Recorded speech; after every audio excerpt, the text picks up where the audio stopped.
월스트리트에서 아주 성공적인 투자 그루 중 한 분이 최근에 시장을 좀 깜짝 놀라게 한 움직임을 보였어요. 아, 네. 그 소식 저도 봤습니다. 정말 불타오르던 인공지능 관련 주식은 팔아치우고 반대로 여러 논란 때문에 주가가 막 곤두박질 치던 헬스케어 공룡기업 주식은 왕창 사들였다는 거죠. 네, 맞아요. 완전히 상반된 움직임이라 주목을 많이 받았죠. 네, 그래서 오늘 저희가 좀 깊게 파볼 이야기는 바로 이 유명 펀드 매니저 데이비드 테퍼 그리고 그의 펀드 아팔로사의 최근 포트폴리오 조정입니다. 네. 특히 그 뜨거웠던 AI 네트워킹 칩 선두주자 브로드컴 주식을 전량 매도한 결정하고요. 또 반대로 악재에 시달리던 헬스케어 대기업이죠. 유나이티드 헬스그룹 여기 지분을 무려 14배나 늘린 결정. 이 두 가지가 너무 대비되잖아요. 그렇죠. 정말 극과 극이죠. 도대체 어떤 계산이 있었던 걸까요? 시장을 읽는 이분만의 방식이 뭔지 한번 같이 파헤쳐보죠. 좋습니다. 이런 큰 선들의 움직임을 우리가 알 수 있는 건 사실 그 분기별로 나오는 13F 보고서 덕분인데요. 아, 13F 보고서요? 네. 미국에서 이제 1억 달러 이상 자산을 굴리는 기관 투자자들은 분기 끝나고 45일 안에 SEC, 그러니까 증권거래위원회에 자기들 주식 보유 현황을 꼭 보고해야 하거든요. 의무적으로요? 네, 의무입니다. 그래서 이걸 보면 이 투자 대가들이 뭘 사고 뭘 팔았구나. 이걸 좀 엿볼 수 있는 거죠. 그렇군요. 약간 답안지 훔쳐보는 느낌인데요? 뭐 그럴 수도 있죠. 근데 데이비드 테퍼라는 분이 사실 뭐 워렌 버핏만큼 대중적으로 막 알려지진 않았지만요. 네네. 월가에서는 진짜 오랫동안 시장 수익률을 훨씬 웃도는 그런 성과를 보여준 걸로 아주 유명한 억만장자 투자자입니다. 아, 실력은 확실하다는 거군요. 그렇죠. 그리고 이분 투자 스타일을 보면 좀 재밌어요. 한쪽에서는 막 폭발적으로 성장하는 AI 같은 기술주를 담고 다른 한쪽에서는 시장에서 좀 소외된 것 같은 저평가 가치주를 찾아내고 어떻게 보면 양극단을 오가는 듯한 그런 유연함이 좀 특징인 것 같아요. 와, 정말 흥미로운데요. 그럼 그 브로드컴 매도건부터 좀 더 자세히 볼까요? 테퍼가 2분기 동안 브로드컴 주식 13만 주를 전부 다 팔았다는 건데 네, 전략 매도죠. 이게 바로 직전 1분기에 새로 샀던 물량이라는 게 좀 놀랍지 않나요? 딱 한 분기 만에 그냥 입장을 확 바꾼 거잖아요. 맞아요. 굉장히 빠른 결정이죠. 특히 테퍼 펀드의 평균 주식 보유 기간이 한 29개월 정도 된다고 하던데 네, 거의 2년 반이죠. 그렇죠. 2년이 훌쩍 넘는데 이걸 생각하면 이번 건 정말 파격적인 초단기 거래인 셈이에요. 보통 이런 고성장 기술주는 훨씬 길게 보고 투자하지 않나요? 당연하죠. 그래서 이게 단순히 뭐 마음이 변했다 이렇게 보기에는 너무 급작스럽다는 거죠. 네, 그럼 왜 팔았을까요? 일단 가장 쉽게 생각할 수 있는 건 역시 단기 차익 실현입니다. 아, 수익이 많이 났으니까? 그렇죠. 만약에 테퍼가 1분기 말에 주가가 한 170달러 아래로 좀 내려왔을 때 샀다고 가정을 해보면요. 네. 2분기 말이 되어서는 주가가 거의 275달러 가까이 갔거든요. 그러니까 불과 3개월 만에 거의 60%에 가까운 수익률을 올렸을 수도 있다는 계산이 나옵니다. 우와, 60%요? 3개월 만에요? 네.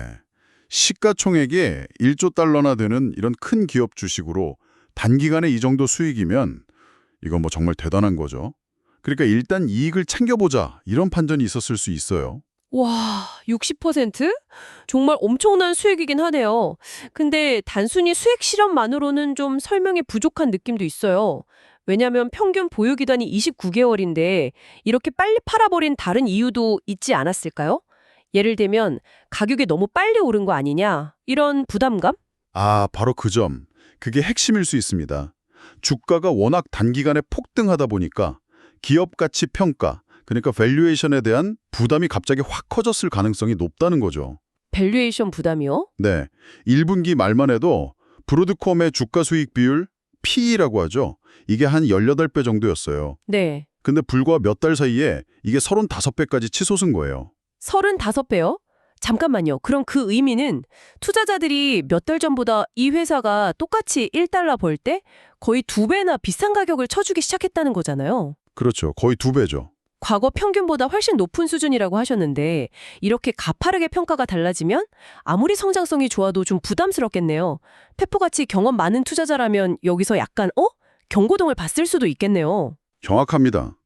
물론 인공지능 분야 자체의 성장 잠재력, 이건 뭐 의심할 여지가 없죠. 네, 엄청나죠. 글로벌 컨설팅 회사인 PwC 같은 데서는 AI가 2030년까지 세계 경제에 무려 15조 7천억 달러, 이게 우리 돈으로 하면 거의 2경원에 가까운 부가가치를 만들 거라고 예측하기도 했으니까요. 이경원. 상상도 안 되는 숫자네요. 그렇죠.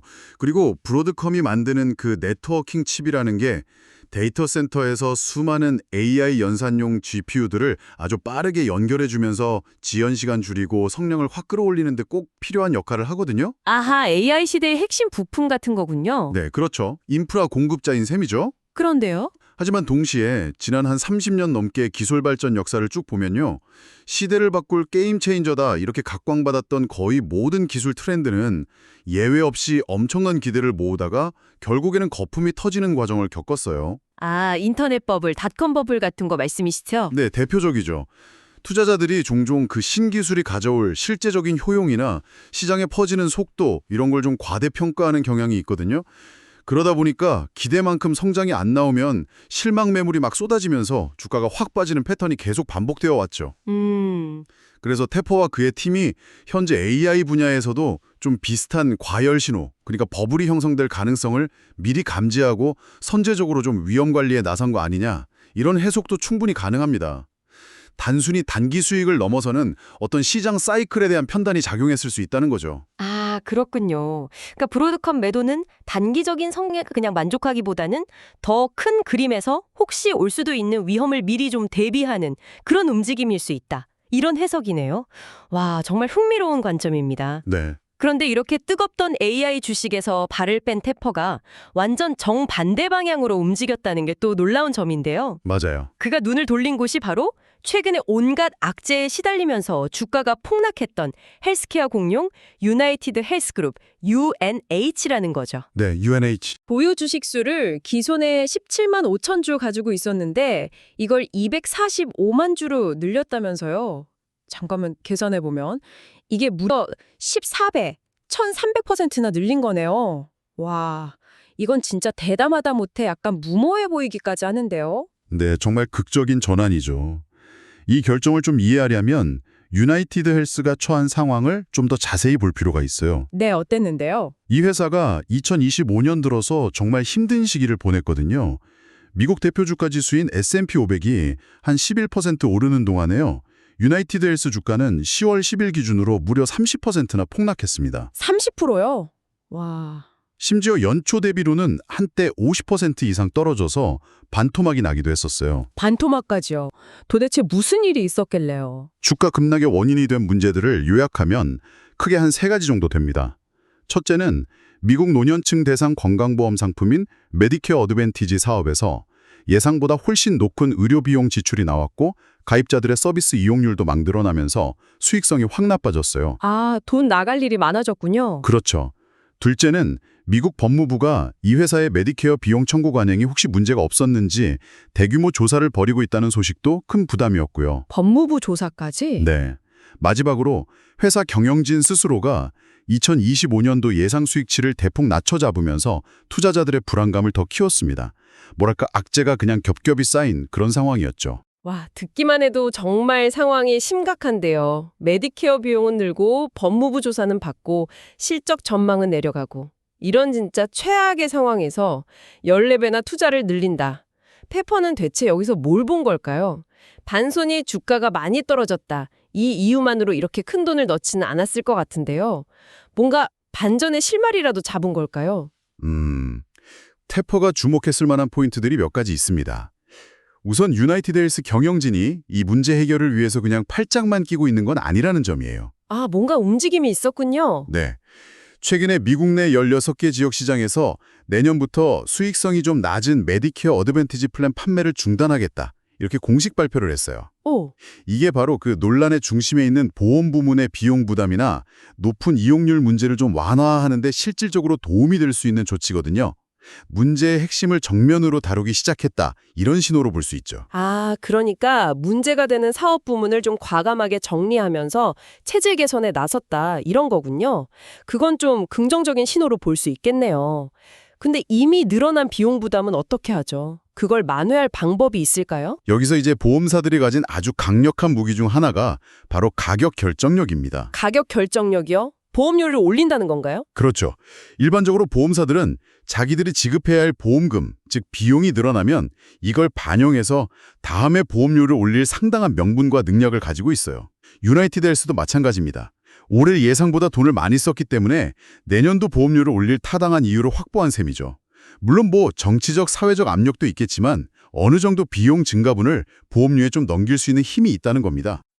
하긴 보험료는 매년 오르는 것 같긴 하네요. 그리고 또 하나, 유나이티드 헬스그룹에 어떻게 보면 숨겨진 보석이라고 할 수 있는 헬스케어 서비스 자회사가 있어요. 옵텀이라고 하는데요. 옵텀이요? 그건 뭐 하는 회사인가요? 옵텀은 약국 혜택 관리, PBM이나 데이터 분석, 의료 정보 기술, 또 의사 그룹 운영 같은 아주 다양한 헬스케어 서비스를 제공하는데요.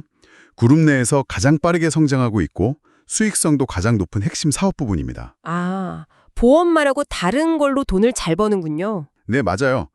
보험 사업이 좀 어려움을 겪는 동안에도 이 옵텀은 꾸준히 성장해 왔고요. 여기서 비용 효율화 노력을 조금만 더 한다면 내년에는 훨씬 더 개선된 이익률을 보여줄 잠재력이 충분합니다. 그룹 전체 실적을 끌고 갈 강력한 엔진인 셈이죠. 그렇군요. 보험료 인상 가능성도 있고 옵텀이라는 확실한 성장 엔진도 있고 이것만으로도 최악의 상황은 좀 벗어날 수 있겠다. 이런 기대감을 가질 만한데요. 그럼 가치 평가, 즉 밸류에이션 측면에서는 어떤가요? 주가가 반토막까지 갔었다면 지금이 정말 싸다고 할 수 있는 수준인가요? 현재 그 주가 수익 비율, P만 딱 놓고 보면 지난 5년 평균하고 비슷한 수준이에요. 그래서 뭐 아주 매력적이다 이렇게 말하기는 좀 어려울 수도 있습니다. 아, 그래요? 하지만 만약에요, 아까 말씀드린 메디케어 어드밴티지 관련 우려들이 생각보다 좀 빨리 해소되고 옵텀의 성장이 계속 이어진다면 그러면 현재 주가는 분명히 저평가된 수준이다 이렇게 다시 평가받을 가능성이 높습니다. 아, 테포는 바로 이 턴어라운드, 그러니까 기업 실적이 극적으로 좋아질 가능성에 베팅한 걸로 보여요. 시장의 그 극단적인 비관론 속에서 오히려 장기적인 기회를 딱 포착한 거죠. 전형적인 역발상 가치 투자의 사례라고 할 수 있습니다. 와, 설명을 듣고 보니 이해가 되네요. 자, 그럼 이 모든 걸 한번 종합해보면 어떤 그림이 그려질까요?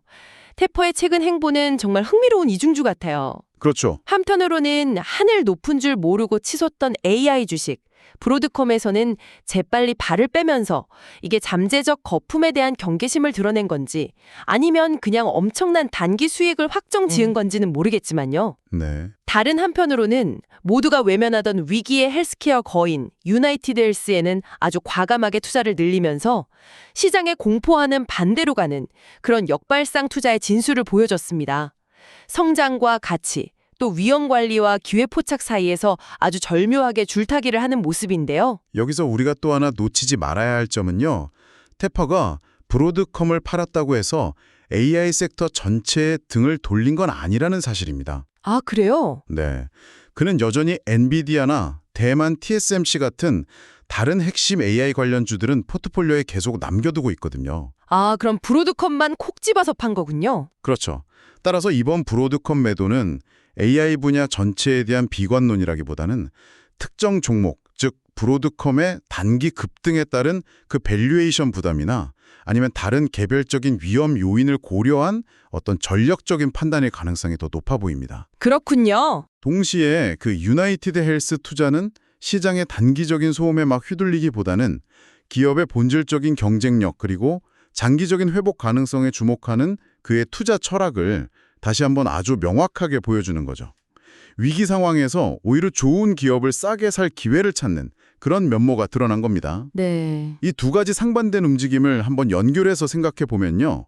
테퍼는 시장의 열기가 최고조에 달했을 때와 공포가 극에 달했을 때를 동시에 이용해서 포트폴리오를 다시 짜고 있는 걸 수도 있어요. 와. 어쩌면 기술주 중심의 성장 사이클이 이제 정점을 지나고 뭐 필수 소비재나 헬스케어 같은 가치주나 방어주의 시대가 올 것을 대비하는 더 큰 그림의 시작일 수도 있고요. 와, 그렇게 연결해서 보니까 정말 의미심장한 움직임으로 해석될 수 있겠네요. 단순히 개별 종목을 사고 파는 게 아니라 시장의 큰 흐름, 어떤 사이클의 변화까지 염두에 둔 그런 포석일 수 있다. 이 말씀이시군요. 네, 그럴 가능성도 충분히 있죠. 성공한 투자자들이 어떻게 그 성장 잠재력과 현재 가치 그리고 위험 관리 사이에서 균형점을 찾아가는지 정말 엿볼 수 있는 아주 생생한 사례 같습니다.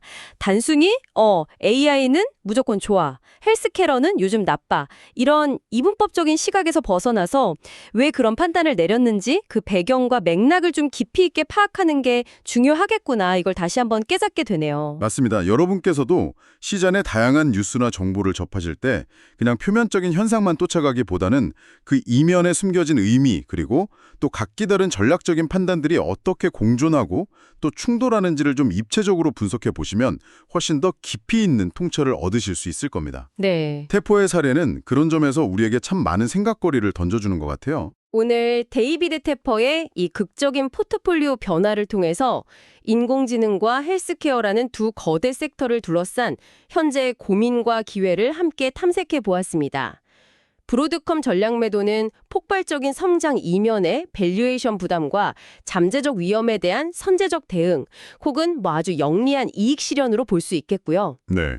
유나이티드 헬스 대량 매수는 극심한 비관론 속에서 장기적인 회복과 가치에 베팅하는 역발상 전략으로 요약해 볼 수 있겠습니다. 그렇죠. 인공지능처럼 세상을 바꿀 것 같은 거대한 잠재력을 가진 혁신 테마에 대한 투자. 그리고 현재는 좀 어려움을 겪고 있지만 사회에 꼭 필요한 서비스를 제공하면서 결국은 회복할 거라는 믿음 아래 저평가된 가치를 찾는 투자. 네. 이 둘 사이의 균형점을 찾는 건 아마 모든 투자자에게 주어진 영원한 숙제일지도 모릅니다. 오늘 살펴본 테퍼의 사례처럼 때로는 정말 정반대로 보이는 신호들이 동시에 나타나기도 하거든요. 여러분이라면 이런 상반된 정보들 앞에서 어떤 논리로 자신만의 기준과 균형점을 세워나가시겠습니까? 이 질문을 다음 탐구를 위한 출발점으로 한번 삼아보시는 것도 좋겠습니다.